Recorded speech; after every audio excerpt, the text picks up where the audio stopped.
Hello, on se retrouve dans une nouvelle vidéo et la bonne nouvelle du jour, c'est qu'on est enfin hors d'eau, hors d'air. Il s'est passé pas mal de choses ces derniers mois, on a refait toute la toiture et on a enfin installé notre porte d'entrée depuis le temps qu'on l'attendait. Donc je vais vous faire un petit update de tout ce qui s'est passé et de quelles sont les prochaines étapes.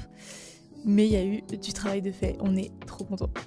Donc déjà la nouveauté c'est d'être hors d'eau, hors d'air et ça c'est une sacrée étape franchement après tout ce qu'on a fait. Les fenêtres machin, au final on a retiré tout le toit et là on est enfin hors d'eau, hors d'air donc c'est trop chouette. Donc je vous présente notre porte d'entrée.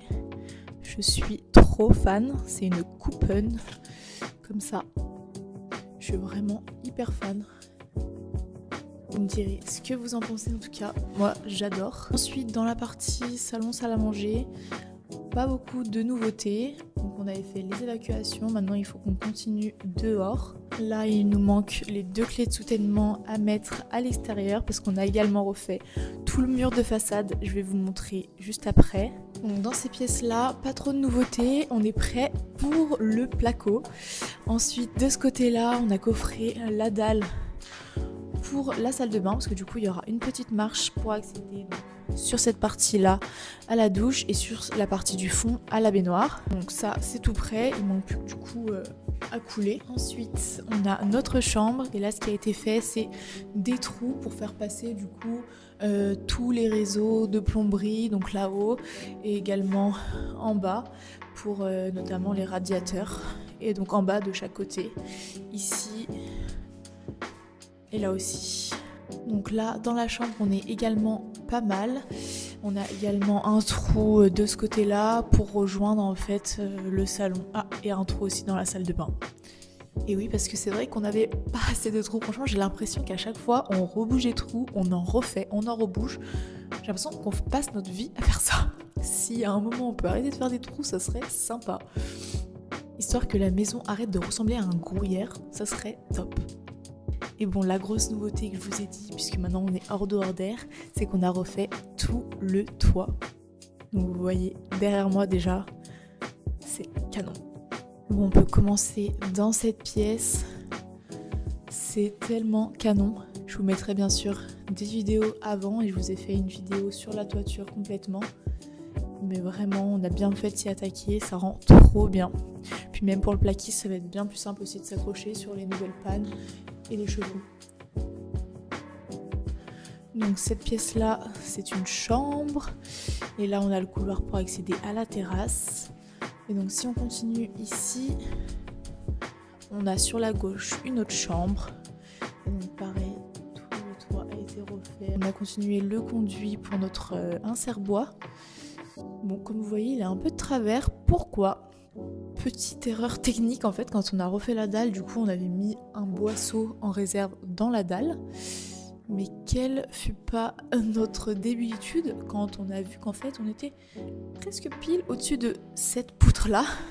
Parce qu'en fait au tout début on savait pas si on la gardait, si on la gardait pas cette poutre. Et finalement elle est tellement belle qu'on voulait pas l'enlever en fait. On hésitait à l'enlever parce qu'elle est assez basse ici. Mais franchement on passe presque tous. Sauf quelques personnes trop grandes, donc il faudra couper la tête, c'est pas grave. Mais nous on passe en tout cas. Donc bon, si les propriétaires passent, c'est déjà une bonne nouvelle.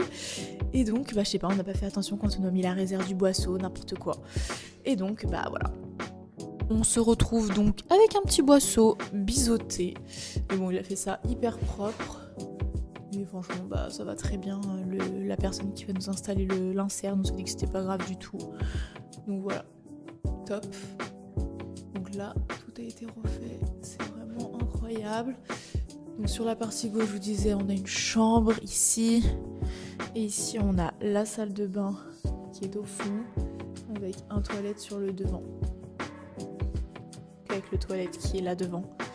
Donc si on continue, on a sur la gauche le futur bureau, avec toujours cette magnifique tapisserie. Je ne peux plus me la voir, ces petites fleurs là. Je ne peux plus. Bon, vivement qu'on l'enlève. Donc là, trop canon. Sur tout le toit, du coup, sur ces 3 dernières pièces là que je vous ai montrées, on a vraiment tout retiré. Les pannes, les chevrons, les voliges, les tuiles, tout. On a vraiment tout, enfin le toit était nu en fait. Et il n'y a que sur la dernière pièce où on a conservé du coup les chevrons, mais on a changé tous les voliges. Donc c'est ici où on a conservé chevrons et pannes, mais on a quand même changé toutes les voliges. Donc un gros taf en plus ici. Il y a des pans différents de toit. Mais franchement, trop bien. Donc il va nous rester à sabler ces poutres du coup parce qu'on a choisi d'isoler dans cette pièce en tout cas en rampant. Parce que là c'est tellement joli qu'on ne peut pas cacher ces poutres. Donc ce sera une isolation en rampant. Et idem du coup pour la chambre là-bas.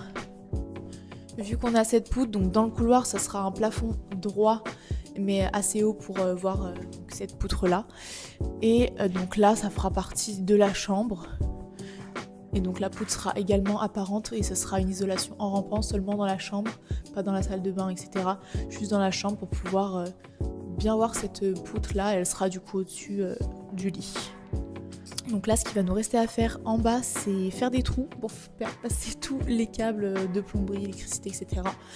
Donc il faut qu'on fasse tout ça, le sablage du coup comme j'ai dit. En tout cas, on est vraiment pas mal et on est trop content d'être enfin hors de hors d'air. Donc voilà pour ce update. Les prochaines étapes, donc c'est électricité, plomberie et placo. Pour le placo, on attend donc notre pré-travaux qui soit disponible pour lancer donc l'artisan. On a choisi de passer par un artisan finalement. On a longuement hésité aussi si on le faisait nous. Mais c'est pas un corps de métier qu'on sait faire. Donc déjà, ça rajouterait du temps.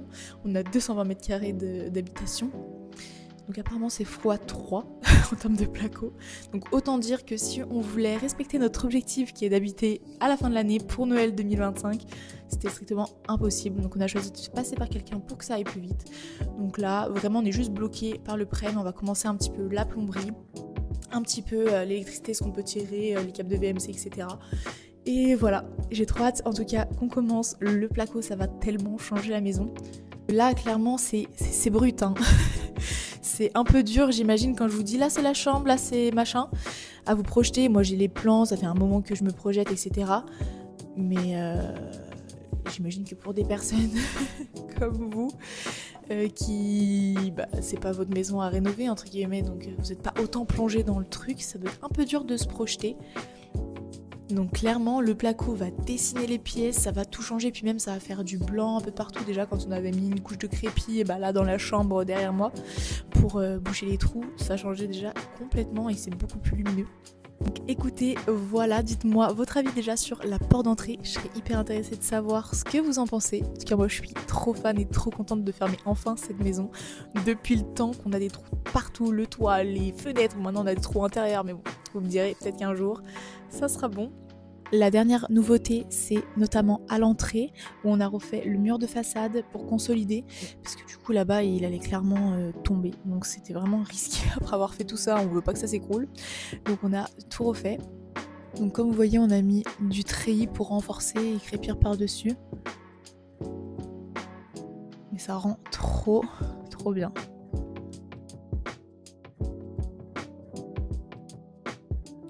Donc voilà le résultat. On a également mis des clés de soutènement pour renforcer le mur.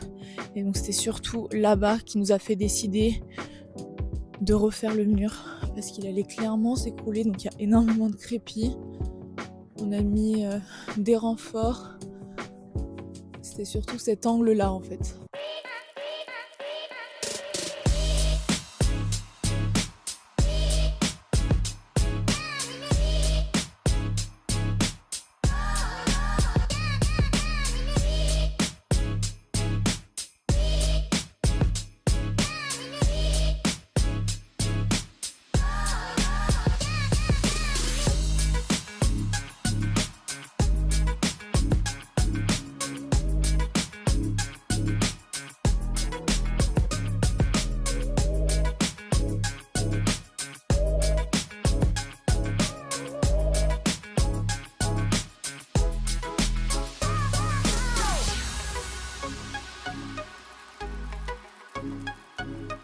Je vous tiens au courant sur les réseaux sociaux, vous pouvez me suivre aussi sur Instagram et TikTok, Reno House by Lille également. Et dès qu'on lance le placo, vous serez au courant, j'ai trop hâte.